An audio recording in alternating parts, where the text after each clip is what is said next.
Welcome back to Muscular Dystrophy Warrior. Just like the last video, in every video, a moment of silence for all the fallen warriors who sadly lost the battle to muscular dystrophy. Sending prayers to all those families who have lost someone with muscular dystrophy. Today, I'm honored to welcome Abby to the channel. Abby is a mom who shares her daughter's Lottie's story and helps bring awareness to Down syndrome, MPS III Type A. Abby, thank you so much for being here. Well, thanks for having me. All right, we'll start with the first question. Before we talk about Lottie's diagnosis, could you introduce your family and tell us a little bit about Lottie and her personality? Sure. I'm Abby. Our family is, well, we're pretty wild. We've got Lottie is our oldest child, and she is 5.5. And as you said, she Okay. has Down syndrome and MPS III A or Sanfilippo syndrome type A. And then we have Louie, and he's 4. Franny, she's 2.5, and Ella, she's 1.5. The three of them do not have Down syndrome or Sanfilippo syndrome. Lottie is our only child who has those conditions. And yeah, I mean, honestly, we're pretty much like any family. We just happen to have a little bit more medical things that go on and Yeah. different things, that Down syndrome and Sanfilippo syndrome have brought into our lives. But yeah, we're just honestly trying to survive a house full of toddlers most of the time. Yeah, I can see like a lot of kids running around and stuff. Yes, and screaming and fighting, but mostly they're Yeah. cute. All right. When did you first learn Lottie had Down syndrome? Prenatally, we learned that. We went to my 20-week anatomy scan, and honestly, everything went, quote unquote, quote, normally. Normal. They always use that word. But she wasn't cooperating, so we couldn't get 2 pictures, and they just decided to send us to maternal fetal medicine to do, a more in-depth sonogram, and at that sonogram, um, they noticed some things with her heart that were, developing abnormally, Mm-hmm. and, they began to bring up some different syndromes that they thought it could be, but specifically, they said it was pretty consistent with Down syndrome, and so we did Right. the blood work that day, and around probably 22 weeks, we learned she had Down syndrome. Yeah, it wasn't what we were expecting, but I think we had already talked about what that would look like if we got a prenatal diagnosis of some kind. And Stephen and I, my husband, agreed that no matter what came up, our child is our child. So, Right. yeah. Mm-hmm. What was that moment like for you as a mom? 'Cause I know it's not like the easiest thing, It's to not hear. right. It isn't. And, um, yeah, I think we were shocked. I mean, I think at the sonogram especially, it got very quiet. You could tell before they had told us what they were thinking that they were thinking something was going on. They kept Mm-hmm. bringing other people into the room, and that doesn't usually happen. And so, um oh, I'm so sorry. I thought I turned my phone off. Um, but It's okay. yeah, when they left the room and I knew something, they were concerned about something, I started to cry just knowing that, okay, something's going on. And I Right. tried to get it Mm-hmm. together, and when the Mm-hmm. doctor came in and started talking to us about our baby potentially having Down syndrome, I was just trying to stay calm and take everything in, and he was fine. He was very medical, and he kept implying that we needed to do an amniocentesis that day, that Mm-hmm. I was running out of time. I didn't have any time to think about it. I asked if, like, could my husband and I even just talk about it? Could we have the room to discuss this? And he said, Right. no, not really. You need to decide now. We don't have any time. And I finally understood that he was trying to say I was running out of time to decide if I wanted to terminate the pregnancy. And so I Right. let him know, under no circumstances, we've already decided Mm-hmm. for us, we are not going to terminate this pregnancy. And then he Right. kind of relaxed and was like, "Oh, well, you can just do the blood work then."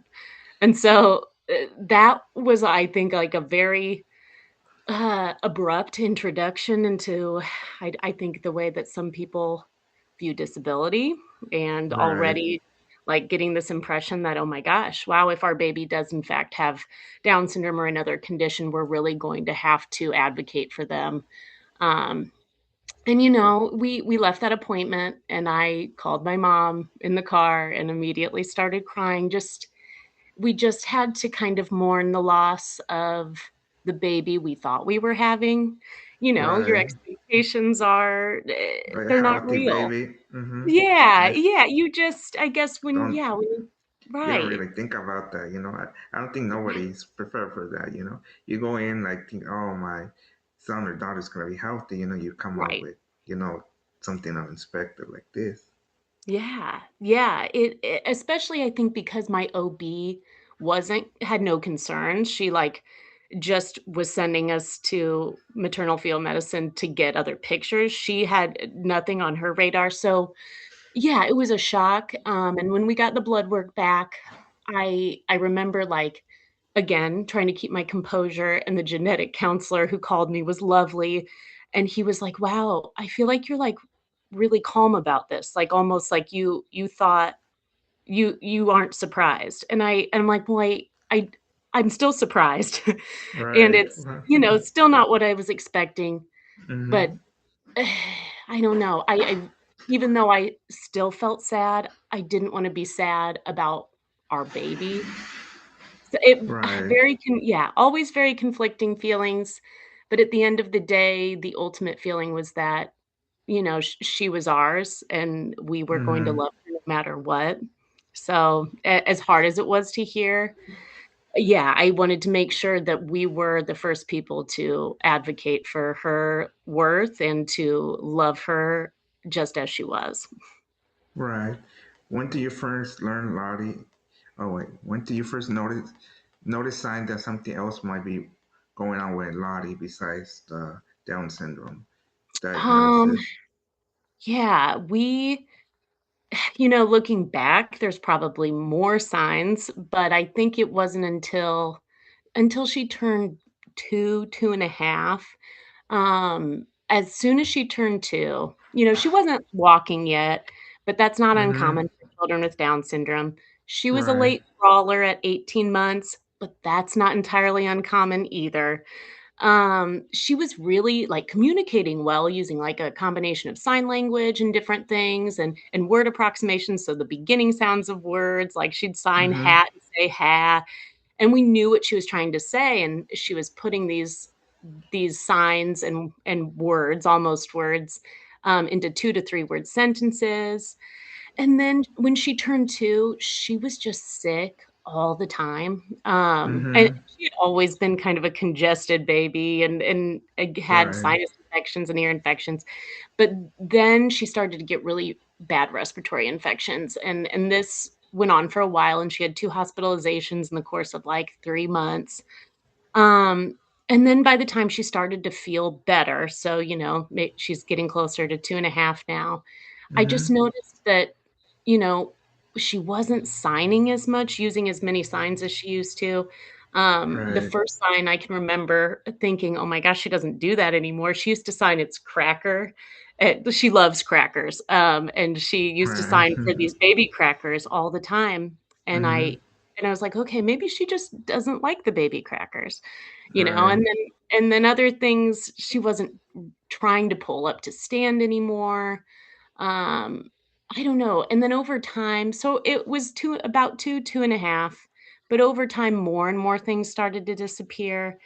You could tell she started to forget songs that she was obsessed with. She would sign for them all the time. She would, like, start doing this for Wheels on the Bus, and she didn't do that anymore. Little things that then built up and became bigger because you realize, okay, it's not just 1 or 2 things It's regressing, it's like everything it's basically. like everything. Yeah, and she was still doing better, like, progressively walking, Mm-hmm. but she wasn't like, her friends with Down syndrome were at, like, 2 were running around, 3 were definitely, walking, some of them starting to play, like, T-ball, and she Mhm. just wasn't, and so that delay was also very concerning because that's not always typical of a child with Down syndrome. Right. So she went to school when she was about 3 and 4, she went to school for a year, not this past year, but the year before, and Mhm. I just thought, if we're gonna see some progress, it'll be now. She had a great IEP team, she had a great support system at school, and I just was not seeing her progress. In fact, I was still continuing to see her lose these communication skills. Right. Um, yeah, and so that's kind of when we started to think for sure, at the age of 4, um, Mhm. I knew that something else had to be going on. Right. How did Lottie get diagnosed with MPS III Type A? So around that time, she turned 4 in October of 2025. What year is it? 2024. She turned 4 in 2024. And then I had our 4th child, so Mhm. in December. And, like, finally, I feel like I was like, "Okay, we've gotta figure this out." So, Right. I started just kinda looking into things, and certain things about Lottie had always reminded me of my cousin. My cousin Mhm. Samantha, 30 years ago, had Sanfilippo syndrome or MPS III Type Uh. A. Mhm. And and there's certain things with MPS because it is neurodegenerative, because it affects every system of the body, it Mhm. affects, like, your joints and your muscles and the way you're able to move, and you become very stiff. And I noticed that Lottie's movements had become very stiff. The way she walked had kind of a different gait to it, Yeah. especially for a child with Down syndrome who is Mhm. usually hyper flexible. Right. And I just kinda started to wonder that, and I had over the years, it would cross my mind that maybe it could be MPS, but I thought, and anytime I would look it up, it was just so rare, you can't find anybody else who has both. Right. So I thought, "Okay, it's not possible to have both conditions." Mhm. And yeah, I think it had been on my mind, and then after I had my 4th child, I was really like, "Okay, could this be it?" And I Right. started looking up symptoms and different things, and it didn't necessarily fit. I would find things like hyperactivity, and she really wasn't very hyper. She was very Right. kind of sleepy. And then finally, I saw, on Instagram or TikTok, and I can't remember which one, I wanna say Instagram, a video, from another family who has a child with Sanfilippo syndrome, and they were listing the symptoms that kind of led to their daughter's diagnosis, Mhm. and all of these symptoms were things that I didn't know were related to Sanfilippo syndrome, but Lottie Right. had them all. And things Yeah. like, yeah, like a distended belly, we could never figure it out, a hard distended belly, GI issues, a larger head, an enlarged liver. I mean, she went through all these things, and I And was just everything checking. were like, yeah, everything was like what she was going through. Like, you were searching, but this video like basically told you everything you needed to know. I know, I didn't want it to, but it did, Right. yes. Mhm. Yeah, so I was kinda, like, doing this on my own. I wasn't really telling my husband I was having these thoughts because I felt kinda crazy. And Mm. so then I told him, and he's like, Yeah. "Okay, I don't think it's it, but let's, get her into genetics." So we got Right. into genetics pretty quickly because they were Mhm. worried when they heard the regression piece.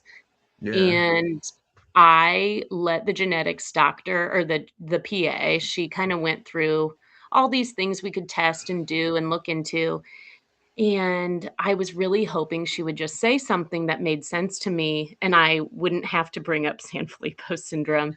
And Right. she didn't.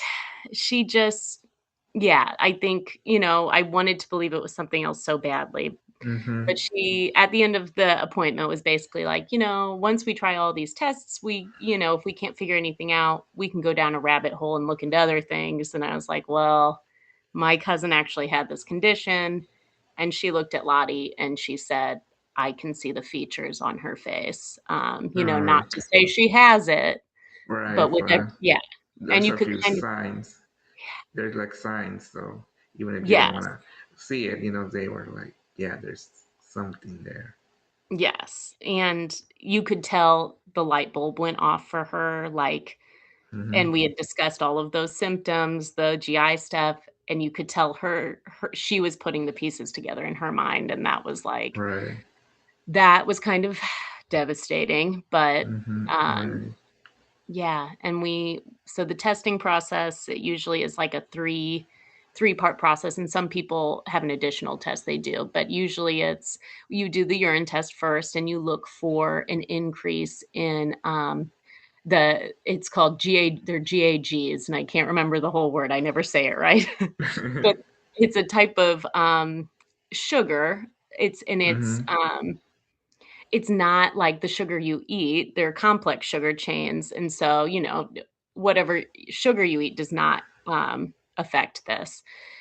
We all have these, and so they look for an increase there, and the specific one for Sanfilippo syndrome is heparan sulfate, and her, GAGs were elevated, and so then Mm-hmm. after that, we did a blood test and a DNA test together, and the blood test again looks for the heparan sulfate in your blood, and the DNA test looks for the mutated gene. And in order to have Sanfilippo syndrome, you have to have two copies of the mutated.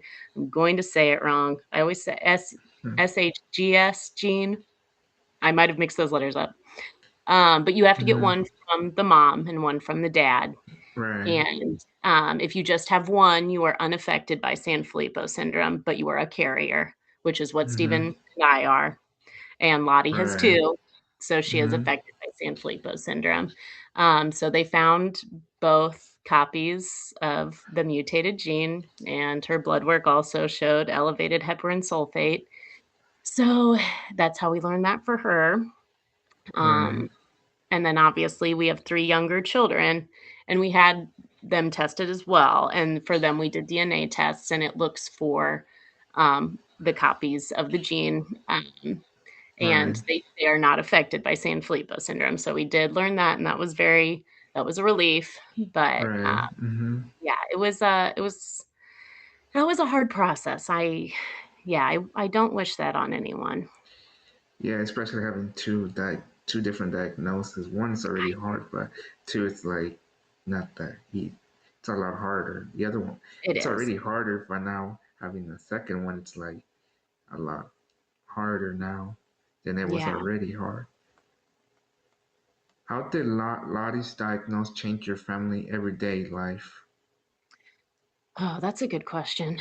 For a while, obviously, we were concerned about her. So there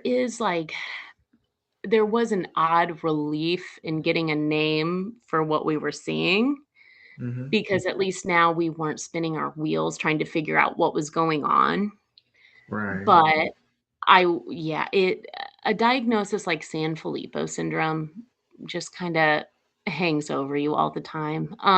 There is no current FDA approved treatment for any type of Sanfilippo syndrome. Lottie has type A, but there's also B, C, and D, and none Mm-hmm. of them have an approved treatment. Right. And, uh, Sanfilippo syndrome on its own is already stressful and s hard. But then, yeah, to have that feeling of, "Man, she should be able to receive this treatment. All these children should be able to receive this treatment." And there Mm-hmm. is one in FDA review right now, UX111 for Sanfilippo syndrome type A, and it has been delayed several times, and so, that's kind of it adds an extra piece of worry and stress and wondering when that's going to be approved and just thinking about how much Yeah. Lottie's losing in the meantime. But it's hard, and I want to make sure that our other children are getting the attention they deserve and need, Mm-hmm. Right. while also taking care of Lottie and making sure she gets what she needs, so that balance is challenging. Yeah. Um, Yeah. But yeah, I mean, day-to-day life with Lottie and our kids is, like, so normal. I mean, it's what we Mm-hmm. know. She's always had, as far as we knew, Down syndrome, and so I yeah, it just I think we, like, have a pretty, like, loving house, and we try to just, like, enjoy each other. Mm-hmm. Um, but yeah, I mean, there are obvious, like, physical challenges and environmental challenges you have to consider when you have a child with a disability who needs extra help getting Right. around. Um, yeah, I mean, it definitely touches every piece of your life, that's for sure. Mm-hmm. What has been the hardest challenge you faced raising Lottie? Oh, that's a really good question. I think that changes. Um, I think that changes day to day. And I don't know. I think definitely that balance piece is hard, trying to be present and not thinking Yeah. about the past and Mm-hmm. thinking about, what she used to be able to do as far as communicating, um, and trying not to think too far in the future and have that, anticipatory grief of what she will lose and what this diagnosis means for her because it is terminal, and children with Sanfilippo syndrome typically have a life expectancy of between 10 and 20 years. Sanfilippo syndrome type A is the most aggressive, so it tends to be closer to 10 to 15 years. Mm. And that part I think is hard just because, yeah, I'm trying to look up treatments and things we can do for her right now that are available to Mm-hmm. us, but Right. also trying not to spend all my time doing that because we need to enjoy her and enjoy our kids Yeah, right because like now. spending a lot of time with that like can feel draining, you know, just Yeah. reading and reading, and you maybe give your hopes up, or start Yes. like or get hope like maybe this treatment will change something. It Right. can it can play tricks on your mind. I'll say. I mean, Yes. it's good to like know what treatments are out there, but don't overdo it. But I know sometimes it's hard to not do that. Yeah, it is. Do you ever do that for yourself? Not really, because maybe when I was younger, I did. Maybe when I was a teenager, stuff. Yeah. But now, like I know for me, I already know how it's progressive. So my disability as well, and term one also. But there's a lot of people with my disability that have lived like many years since than expected. And there's a lot of medication, not for me specifically, but for other people with muscular dystrophy. There's other treatments out there. Right. What are some things people don't see behind the scenes of raising a child with complex medical needs? I mean, I think people probably assume, maybe, I don't know, maybe not. I mean, there's a lot of therapies, to take them um, doctor's appointments. I mean, sometimes they're in town for us, sometimes they're out of town. There's a lot of traveling. There's a lot of, and I think in the disability community, most people understand there is a lot of being on the phone with medical providers, insurance providers, Yeah, and that's exhausting. it It can is. kind of I do it too, so I kind of understand when they I say that. know. I'm like, I yeah, know, and it can just put you in the worst mood, or at least it puts me in the worst mood. it does because waiting there and then not getting an answer. They're like, we'll send you Right. somewhere else, and then again, Yes. we don't have no answer. I'm like, you guys are the one who know about this, not I me. So exactly. it can get stressful when they start saying that. Or wait, the Yes, insurance didn't approve this. I'm like, wait, what do you mean they but called it? why? Right? Yeah. Yeah, I think that's probably honestly the thing that people, while they probably know that we spend a lot of time in medical places, they probably Right. don't think about all the work it takes even to get that set up. I mean, and with progressive conditions, you think, "Okay, everything's gonna move quickly. When I call a doctor, they're gonna get us in right away because this is progressive and they know." But the Right. medical system doesn't work as fast as these progressive diseases or conditions do, and sometimes that's, Right. like, it it always shocks me when you're like, yeah, I mean, I remember calling last year to get Lottie into a different geneticist, and I'm thinking, "Okay, they're gonna hear Sanfilippo syndrome, and they're gonna say, 'We'll get you in a week,'" and they're like, "Okay, next opening is 3 months away." And I just thought, "Well, what are we supposed to do for her until then?" And you kind of find things, you do things, Right, but yeah, like you said, the medical people are supposed to be the ones kind of guiding you in the right direction, but it doesn't yeah, the system is not always set up that way. right. How has this journey changed you as a mom? Oh, I think had I not had Lottie, especially had Lottie as my first child, I think I would be an entirely different mom. Mm-hmm. I think I don't worry about, or put as much emphasis on milestones as I feel like maybe especially a lot of newer moms do. Right. We w Lo yeah, it just Lottie kind of always taught us that, like, the little things are the big things. I mean, when she, laughed for the first time, we were like, "This is the greatest thing ever," you know? I mean, she's not sitting up great, but she's cracking up, Mm-hmm. and this is hilarious. Yeah. I and just to find, like, the joy in as many things as you can each day and not get too lost in the big picture because I think, when you start to think about, like, the future and what that looks like, we don't know. I mean, we don't know what's gonna happen, and so Right. I just trying she definitely reminds us to be more present and to just Mm-hmm. enjoy her specifically. She she doesn't live in the past, she doesn't live in the future, she lives in the present always, Mm-hmm. and so when she is with you, you are the only person that exists in the world. If you're looking directly at her, Lottie is only interested in you, and no one Mm-hmm. else could be around. Like, and that's, I feel like, such a good example of how I need to be as a mom and as a person and Mm-hmm. just be present with my kids, Right.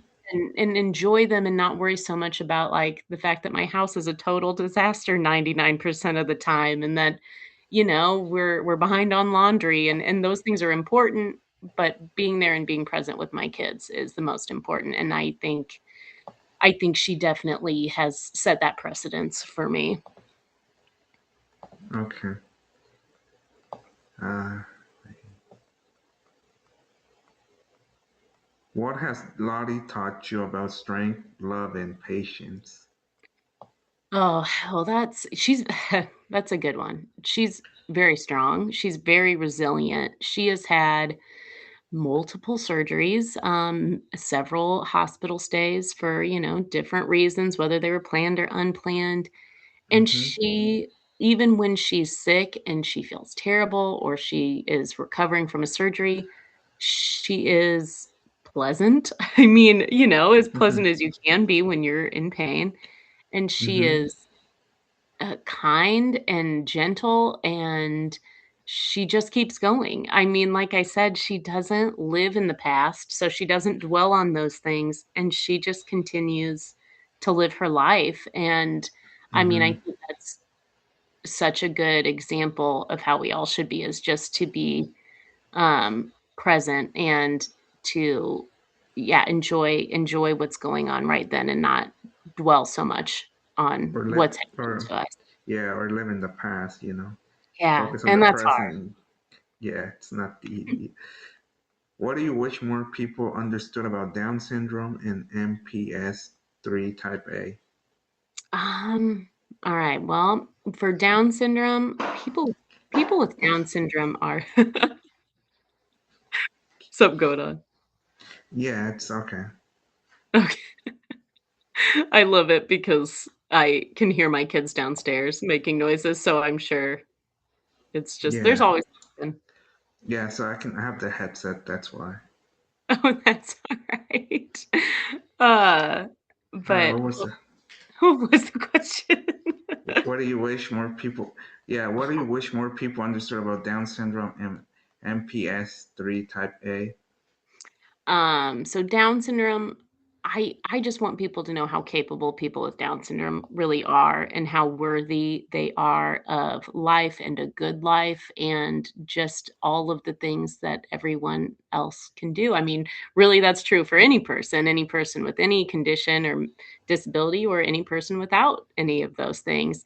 But people with Down syndrome, I think, are very much um, by the general public, by people who don't know anybody with Down syndrome, are very much misunderstood, and, Mm-hmm.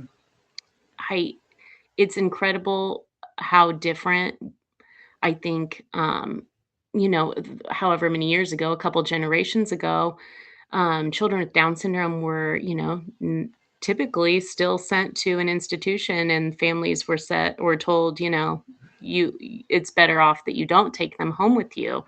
And, Right. Mm-hmm. the truth is, we found out that people with Down syndrome with extra support and time to develop and to learn are very capable of many of the same things that most neurotypical people are capable of doing. And so, to not underestimate people with Down syndrome because they, like Lottie, very much live in the present and are resilient and have every right to a beautiful life that everybody else does. And Mm-hmm. that is also true for people with Sanfilippo syndrome.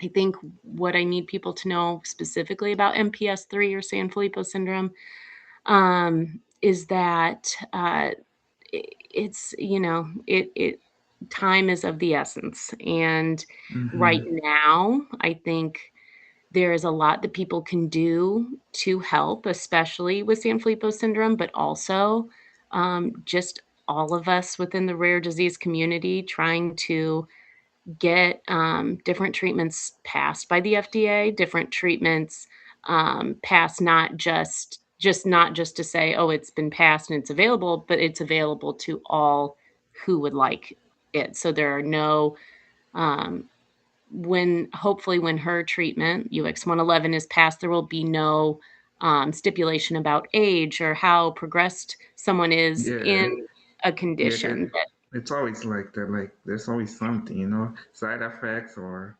or you don't Yes. qualify because you're already old enough. Like for me, like there's a lot of treatment. They're like, oh no, it's not gonna do the same thing. You're already 26. This is for 5, 6. They have No. every. They have like for me, it had like they have the one for kids, one for teen, but they don't have one for adult. Like where's mine, man? And So yeah. so hopefully like it's for everyone and Lottie can get Yes. that treatment. Oh, well, thank you. I mean, hopefully something Yeah. changes for you as well because it should be different, and I think that Mm-hmm. should be up to the patient and their family, not up to people at the FDA who don't have any experience with these conditions. Or they should have hire people that know about, they have somebody that, or hire Yes. me, like, or somebody that knows. Yes. Yes, they should. How has sharing Lottie's story helped bring awareness? You know, um we have always shared a little bit about us. I to a very small following on Instagram, and this year, after Sanfilippo syndrome kind of came into our lives again, we started sharing on Facebook. But since she was a baby, I shared about her and shared about Down syndrome. And I do feel like within our community, it has made things much more comfortable. I think people feel much more comfortable around Lottie than they would if I had just kind of glossed over the Down syndrome diagnosis. Right. Um, we've always just tried to be kind of transparent and open and just say, "Hey, she has Down syndrome. It's not that big of a deal. Let's, if you want to ask a question, ask it and just try to be kind and respectful." And that's that. Mm-hmm. Yeah, I feel like when we go out places, people kind of feel like they have a little bit of a connection to Lottie, and that's nice because you can tell they feel comfortable approaching us and approaching her, and I Right. love that. And with Sanfilippo syndrome, I mean, it has helped us raise money for the Cure Sanfilippo Foundation, and they are working so hard to, get treatments through the FDA, but also to get maybe some other treatments available that we could get in the meantime. And so using social media to share for Sanfilippo syndrome or MPS III has also been helpful, and it's connected us with other families, and that's, I think, huge too. Yeah. Okay, final question. What advice would you give to another parent who just received a difficult diagnosis for their child? Doesn't matter like that condition, like any condition. Any condition. That's so hard. I mean, I think a lot of what we talked about is just like, live in this moment, take care of them, take care of yourself, love them, and just to like find those little nuggets of joy wherever you can. And Mm-hmm. just look for those small little things to celebrate, because I think when we get too wrapped up in, "My kid isn't crawling yet, my kid isn't walking yet, they're not doing the things that their neurotypical peers are doing," it gets to a point where you're, like, bogged down by things that don't necessarily matter. I mean, they do Right. to a degree, but just and to also know that you are probably going to become the expert, the only expert really on your child Right. specifically. Mm-hmm. And Everybody can say, "Oh, I know what I'm." They assume things, but only the parents. Like for me, my parents or I know how yeah, it is. Sometimes I know more than the doctors. I'm like, do this, do that, and I they're basically follow me like my lead. I'm like, okay, well, good. I hope your doctors do follow your lead, because that's how it should be. And I think that's, the ultimate goal for parents who do receive these tough diagnoses, to remember mm-hmm. that, depending on the diagnosis, you and your child are the ones who are going to know best. Right, And if somebody isn't willing to listen in the medical field or therapy wise, then maybe it's best to find somewhere else to be, and that's okay, right, because mm-hmm. yeah, Yeah, if they're not doing what or anybody, just see if you can switch doctor or something. Maybe yeah, there's something another option for you out there. yeah, trust your gut for sure. Abby, thank you so much for taking the time to be here today and for sharing Lottie's story with us. I know these conversations are ain't easy, and I truly appreciate your openness, willingness to raise awareness about Down syndrome, MPS III Type A. I hope your family journey helps other parents feel less alone, gives people a better understanding of the reality that families like yours experience every day. To everyone watching, if Abby's story touched you, please consider sharing this interview to help spread awareness. And thank you for watching. Like always, guys, MD Warrior out. Until next time.